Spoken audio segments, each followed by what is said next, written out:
talk about just what assistance is needed out there in these bushfire ravaged communities, small business, individuals as well. The government says it will take lessons from a crisis not so long ago, the floods in Queensland, and how that assistance was rolled out. Getting a first-hand view on how that's been happening is One Nation leader Pauline Hanson, who joins us now from Cloncurry in Queensland. Senator Hanson, thanks very much for your time. So you've been out there talking to people about the assistance they've been getting in the wake of these floods, which of course came off the back of droughts, tragically enough.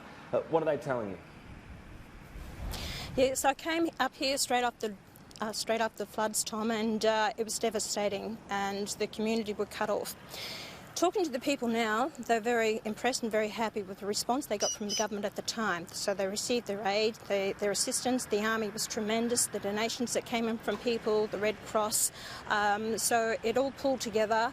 The country's looking great, very good, and people have rebuilt their lives in the townships, and some of the tourism has come back to this area, so it's been great. It's given me confidence now that I hope the government will actually follow through and do the same thing for those bushfire victims. Well, there's a call as well. I'm sure there's some room at the, the Gidgee Inn there in Cloncurry, so anyone thinking of a trip, they should head up there. When you're talking about the assistance and why it has worked, Senator, what are some specific examples of what locals are saying, whether it be business or individuals, the type of assistance that really worked well and helped them get back on their feet? Well, the funding that actually came through, and there was a couple of things that I put to them, which was put to me by the locals up here. For example, the rail lines, at the old rail lines, to use them as fencing posts, although that wasn't the case. But they got a truckload from Western Australia that was brought over and donated to them, so they could use it as rail posts for them. So there was assistance from the communities, donations from the people that actually came through. There was a bit of an issue about filling out the paperwork, and I've heard that all along, even with the drought effect areas and the bushfires, they're very concerned about the lengthy time it takes to fill in this paperwork. I hope that is looked into, because these people, they're under stress, they're duress, they don't need all this huge paperwork. But it did work quite well. A lot of people, they estimate anything between three-quarters of a million cattle to 1 million head of cattle that were lost in this area due to the floods. So recovering that, building that all up again, which takes years to do. So, I think, considering the circumstance, and of course I'll give credit where credit's due, and I'll do constructive criticism as well. And I think, considering that Morrison wasn't long in the job as Prime Minister, they really appreciated the time that he took to come up here to talk to them. And we've got to consider that as well. What happened with the bushfires, he was there. The Army's response may have taken a bit longer than what the people would have liked, but the devastation has been horrendous. But, we've got to, do our best to pull together as a nation to try and do the best and help our fellow Australians. You were pretty critical yesterday of the government's response to the bushfires, including even the amount, $2 billion, which they did say was an initial amount to help recovery. Are you saying now you've got more confidence? You think the government's on the right track? Look, how they roll it out, Tom, I am still critical of only $2 billion. We've lost, hundreds, thousands of homes actually that have been, and businesses and people, and just building roads. We're looking at $1 million a kilometre to build roads. So $2 billion is not going to go far at all. So they've got to look at, rather than looking at a budget surplus, to get these communities and townships back on their feet. People need it. If we're, it's affecting our tourism, that's what we've got to take into consideration. And it could be more money available. So that doesn't that say that they do have the priority you're talking about? Well, I hope so, Tom, because it irritates people to think that we're giving so much money, billions of dollars, to overseas countries to help them, and yet we're not putting that amount of money back into our own country. This is taxpayers' dollars, and this is what I'm saying, is that we must look after our own, clean up our own backyard first, and that's all I've kept asking the government to do this. Townships are really hurting, Tom. A lot of these small towns are becoming ghost towns. They don't have the tourism. The country is looking quite tired, worn out, and you only get to see that when you travel the country. And my criticism yesterday was about the climate change. The Prime Minister never came out and said, look, it's a combination of different things. It's arsonists out there, people deliberately lighting these fires. You don't put it all down and listen to what they're saying, it's due to climate change. That's not the case. It is not due to climate change. And let's put the true facts on the table, and that's what I'm saying. let's have a real discussion about this and find the real answers and make sure it doesn't happen again, or try and stop it from to the extent that it did this time. Let's talk through a few of the facts. Yeah, certainly arson is a factor in Australia every bushfire season, but we did speak to Shane Fitzsimmons, the New South Wales Commissioner, RFS Commissioner, and he says the vast majority of larger fires have been caused by lightning strikes. Arson numbers are not large and have not increased. Do you take him at his word? Listen, yes, there are. They estimate around about 87%. Of course, you've got 40% of it could be from arson, people lighting the fires, and people have been charged over it for lighting the fires.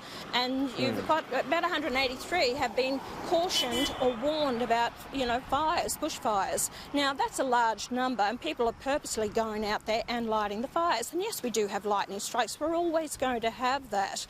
But is that due to climate change? We've always had thunderstorms and lightning strikes.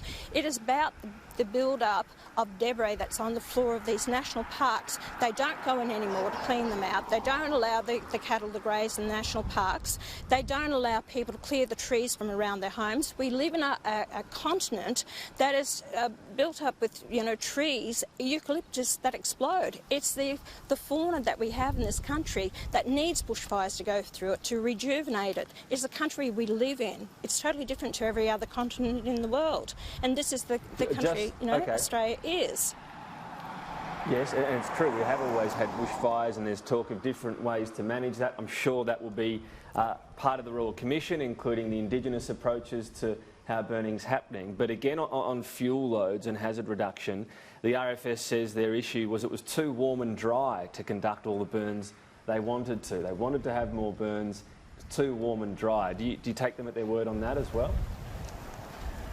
Well, of course we need burn-offs, and that hasn't been happening because councils have shut it down. People of the view, of Greenies' view, have got into local governments. They've actually stopped the control of this build-up of debris on the floors and around the burns, Senator? Tom, I hear it constantly all the time from people who put in to clear trees around their property. Sorry, you're not allowed to, or you can only clear 4 metres from your fence. Now, that's all the clearing you can have. Now, people want to have that clearing. They want to feel safer because they know they could get bushfires coming through. Councils are denying them from doing it. Now, I hope this is a big wake-up call to the state government and the councils. Also, the Queensland State Government, the Native Vegetation Management Act, that needs to be thrown out. People want to, especially those people on the land, want to look after their land. A case in point, if you go out to Colomulla or Charleville out that way, we have what's called the mulga tree. The government stops them from cutting down the mulga tree, only in certain areas and so much of it to feed the cattle. You can't rake it after that. It's left as debris on their floor, on their properties. They can't rake it, they can't clean it up, it's got to be left there. That is a fire hazard in itself. The way the government laws, that's the problem that we have. Let's get some common sense back into it. Okay, I just want to go beyond the anecdotal though. I understand, it's important to talk to people and find out what they're saying. But beyond that, what councils are shutting down hazard reduction, or what specific laws are you talking around clearing of trees near properties that have exacerbated these fires, for example? Tom, I can't give you any name of a Pacific council.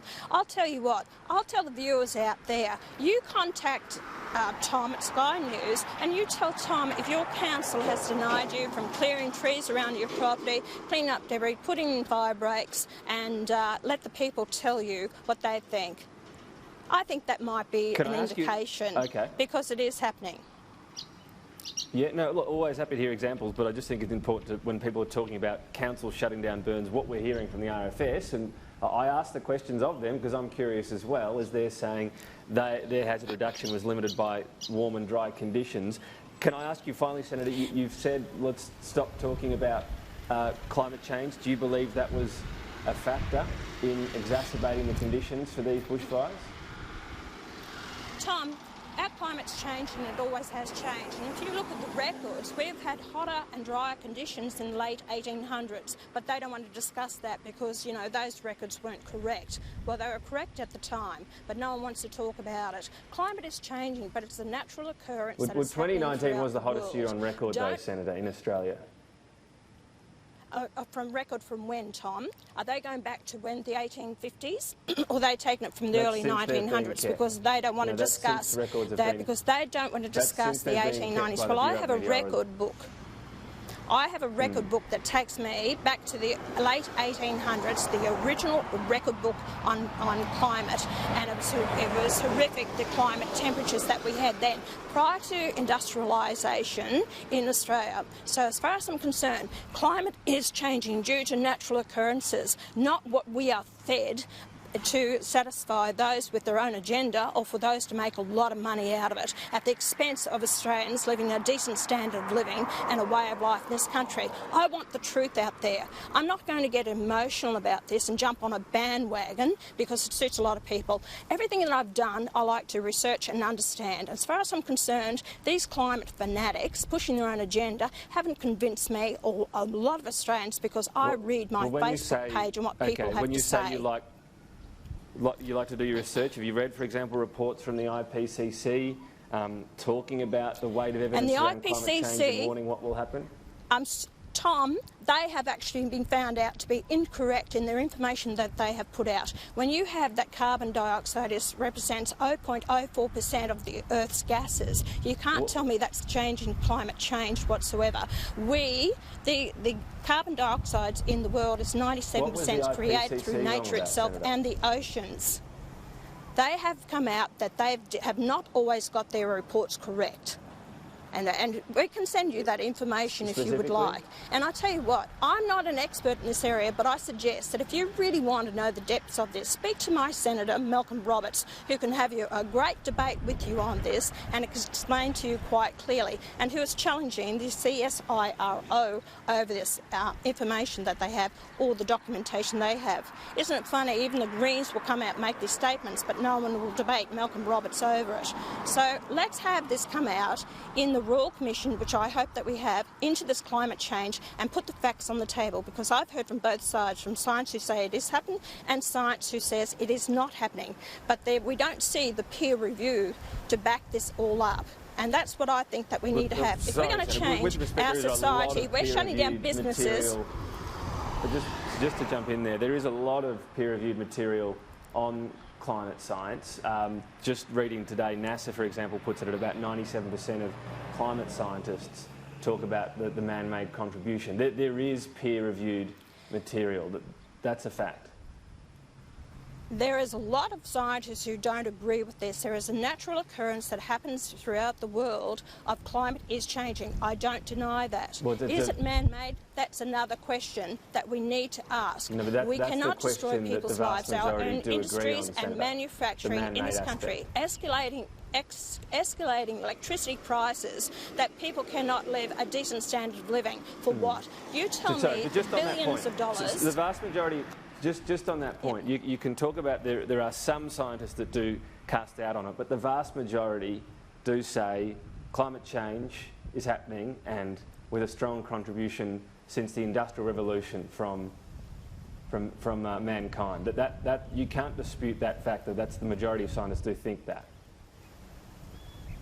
The temperatures before the industrialisation in Australia were actually higher. It actually went down when industrialisation happened in Australia, then it went up again in the 1970s. So it's not all due to industrialisation whatsoever. So climate change, you know, they're telling us that the Earth temperature is going to increase by 2 or 3% in the next 100 years. Where's your proof with that it's going to happen? They can't even get it right that it's going to rain on my property. They tell me it's going to rain. It's not even going to rain. It doesn't rain. So they can't get the temperature right from day to day or week to week in Australia. How are they going to predict it 50 or 100 years down the track? Okay. I'm sorry, it doesn't wash with me or a lot of Australians. So let's get it out there. Let's get the truth and stop destroying businesses and people's standard of living, way of life in Australia. Happy to get it out there. We'll wait for the information from your office and perhaps continue the conversation another day.